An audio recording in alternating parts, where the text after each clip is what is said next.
Think you know everything that happened after Jesus died? Well, get ready to be surprised, because what you believe might just be missing the most shocking parts of the story. Picture this. Events so powerful that it was like the universe itself couldn't stay silent. And here's the twist. These aren't just events from the past. They have everything to do with your life today. Yes, this changes everything. In this video, I'm about to reveal 5 extraordinary things that took place right after Jesus took his last breath. Events so dramatic that even the heavens and the earth responded. But here's the real catch. These revelations could change how you understand the purpose of Jesus' death and how it connects directly to what you're going through right now.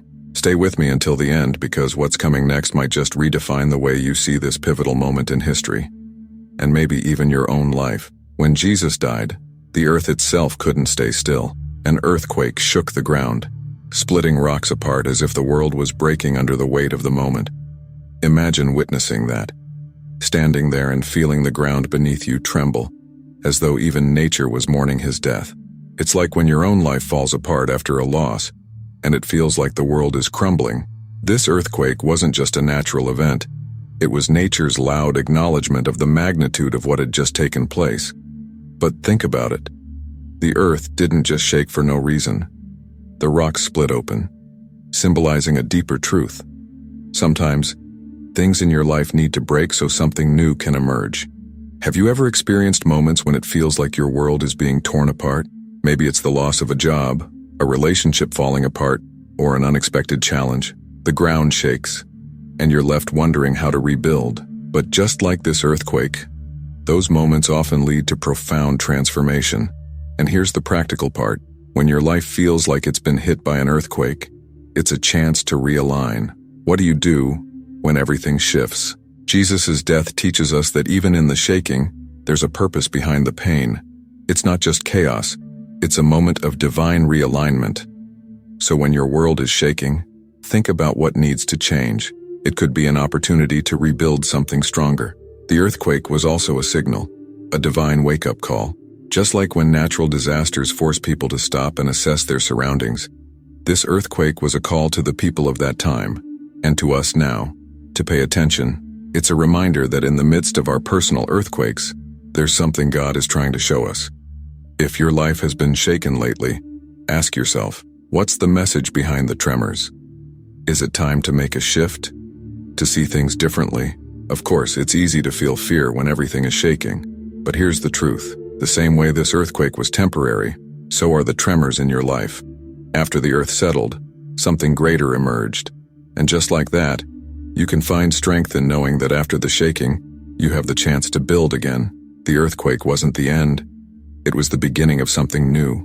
But this was just the start of the remarkable events that followed Jesus' death. Right after this, something even more miraculous happened. The tombs opened, and the dead came back to life. Can you imagine walking through the streets of Jerusalem and seeing people you knew were dead, alive again? It wasn't just a story. This really happened. After Jesus died, the tombs opened, and saints who had passed away came back to life, walking among the people. It was as if God was saying, look, death has no power here anymore. These saints weren't just there to surprise. They were living testimonies of Jesus' victory over death. Their presence was a sign that what had just happened on the cross was far more than a tragedy. It was a triumph. This moment wasn't just about the past. It has everything to do with how we live today. Think about the areas in your own life that feel like they've been buried, dreams you've given up on, relationships you think are beyond repair, or opportunities that seem lost forever. Just like the tombs opened and the saints walked out, those dead parts of your life can come back to life too. It's never too late for a resurrection. Maybe there's a project you've set aside for years, thinking the chance has passed. What if now is the time to breathe life into it again? Let's get practical. Maybe you've felt stuck in your career, thinking that you missed your chance for advancement or that your dream job is out of reach. This moment of resurrection is a reminder that nothing is ever truly over if you're willing to believe in new beginnings. Look at the saints, people long gone, now walking the streets of Jerusalem. The same way, your dreams, passions, or even relationships can be brought back to life. If they can walk out of the tombs, what's stopping you from reigniting those areas in your life? And don't forget the impact this had on the people in Jerusalem. Imagine the shock, the awe, the hope that must have surged through the city as they saw these resurrected saints. It's a reminder that when something dead in your life comes back to life, it's not just for you. It affects those around you. Your story of overcoming can inspire others. So when you bring a long-buried dream back to life, it's not just about you. It's about the ripple effect you'll create in the lives of those watching. This resurrection was also a glimpse of what was to come. Just as these saints were raised, Jesus' own resurrection was on the horizon. And that's the deeper lesson here. No matter how hopeless things seem, no matter how final death feels, there's always a greater victory waiting. What in your life needs that kind of victory today? Are you ready to open the tombs of your own past and let new life walk out? But this wasn't the only miraculous event that followed Jesus' death. As these saints walked through Jerusalem, something even more profound was happening in the temple. The veil was about to be torn, and a whole new way of relating to God was about to begin. Now, before we go any further, I want to hear from you. Which of these events after Jesus' death has the most impact on you so far? Leave a comment below and let's discuss it. Your thoughts could help others see this in a whole new way. So don't hesitate. Share what's on your mind. As Jesus breathed his last breath, something extraordinary happened within the temple. The veil that had always separated people from God was torn in two, from top to bottom. This wasn't just any veil. It was a massive curtain that symbolized the barrier between humanity and God's holiness. Imagine the significance of this. For centuries, only the high priest could pass beyond the veil, and that too just once a year. But in that moment, the rules changed forever. Jesus' death made access to God available to everyone, not just the chosen few. The tearing of the veil was no accident. It was as if God himself was declaring, "Come, the way is open now." Picture it as someone opening a door for you that had always been locked. Suddenly, what was once out of reach is now accessible. It's like when an exclusive opportunity that's usually reserved for a select group is suddenly made available to all. Jesus' death tore down the barriers, inviting each of us to walk freely into God's presence. No intermediaries needed. In practical terms, this means you no longer have to feel unworthy or distant from God. In the same way that people once relied on priests to mediate for them, many today still feel like they need someone or something else to make them worthy.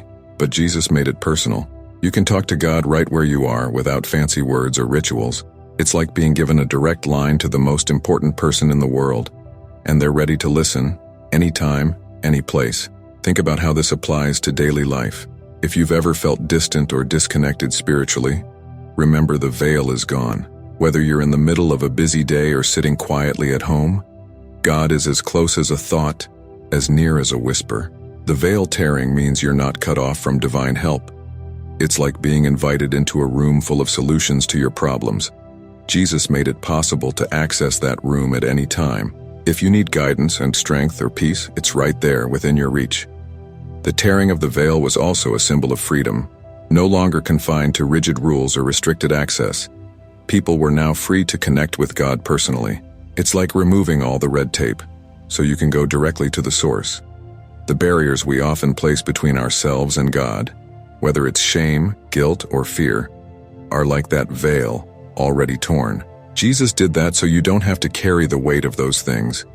You have access to grace, forgiveness, and a relationship with God anytime you need it. But this wasn't the only thing happening during those hours. As the veil tore, something else was unfolding in the land. Darkness covered everything. It wasn't just a coincidence, and it carried a powerful message of its own. At the very moment Jesus was dying on the cross, something eerie happened. Darkness covered the entire land. From noon until 3 p.m., in the middle of the day, the sky turned black. It wasn't just a passing cloud or a momentary eclipse. It was a deep, unsettling darkness that symbolized mourning, as though all of creation was grieving what was happening. Imagine how the people standing there must have felt, witnessing the sudden change. It was as if nature itself was reacting to the loss of Jesus.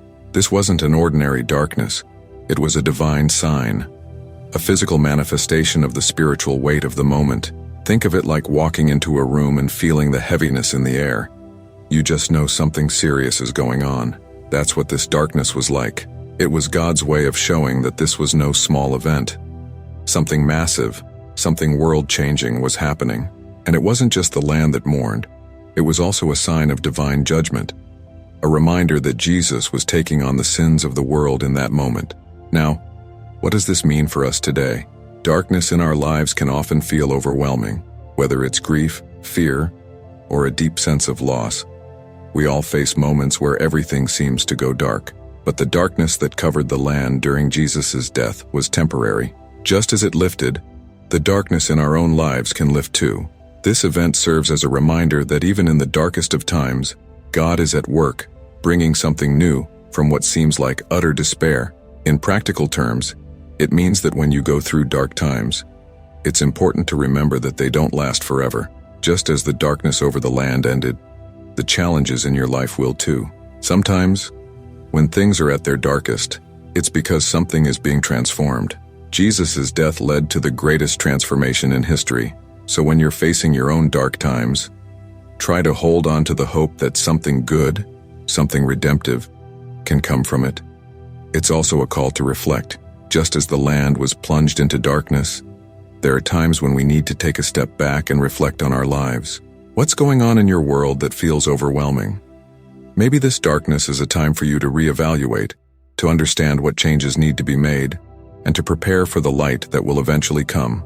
In every dark moment, there's a lesson waiting to be discovered. As the darkness began to lift, something extraordinary happened that would change everything. A Roman centurion, standing at the foot of the cross, realized something that no one else had fully grasped until that moment. At the foot of the cross, amidst all the chaos and suffering, a Roman centurion had a moment of profound clarity. This man, who had witnessed countless executions, suddenly recognized something different about Jesus.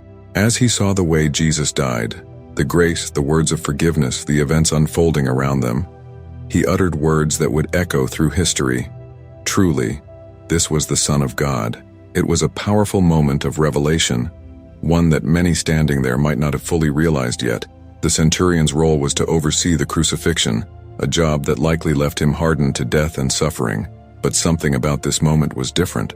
It's like seeing something so extraordinary that it shakes you to your core, no matter how desensitized you might be. The centurion's acknowledgement wasn't just a casual observation, it was a divine insight, a recognition that Jesus wasn't like any other man who had been crucified. This was someone holy, someone innocent, someone divine. Now, think about how this applies to our lives. Sometimes, we go through life not really seeing things for what they are. We can become so accustomed to routine or the way things have always been that we miss the bigger picture. But there are moments when the truth becomes undeniable, and it forces us to see things differently. That's what happened to the centurion. His revelation can serve as a reminder that there are times in our lives when we need to open our eyes to deeper truths. What have you been overlooking lately? In practical terms, this moment shows the power of revelation. Those moments when everything clicks, and you suddenly understand something profound, whether it's a new perspective on a situation you've been struggling with, or a sudden realization about someone in your life. These moments of clarity can change everything. It's like having blinders removed. And for the centurion, it was the realization that Jesus was innocent, the Son of God, not just another condemned man. How many times have we misjudged people or situations, only to later see the truth? This revelation is also a call to humility. The centurion, despite his authority and experience, was humble enough to admit that he was wrong. He recognized the truth even though it went against what he might have believed at first. There's a lesson in that for all of us. Sometimes, the truth requires us to let go of our pride and admit that we didn't see the full picture. When was the last time you allowed yourself to be corrected by a revelation like this? As this realization set in, it marked a turning point not only for the centurion, but for the world. Jesus' death was no ordinary execution. It was the beginning of something much bigger. With the centurion's words hanging in the air, the story of what happened next continued to unfold. As you've just seen, the events that unfolded after Jesus died were nothing short of miraculous. But the real question is, what will you do with this knowledge? Will you allow it to just be another story, or will it change the way you see your own life? These powerful moments, whether it was the tearing of the veil, the resurrection of the saints, or the centurion's revelation, weren't just historical events. They carry meaning for you today. What barriers are you still allowing to stand between you and God? What areas of your life need a resurrection? If you're ready to take these lessons and apply them, ask yourself, what's the next step? Maybe it's seeking a deeper relationship with God, or perhaps it's about finding the courage to face your own darkness, knowing that light will come.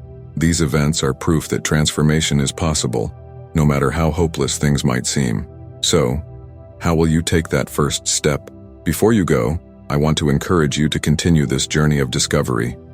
The video that's on your screen right now dives even deeper into these life-changing truths.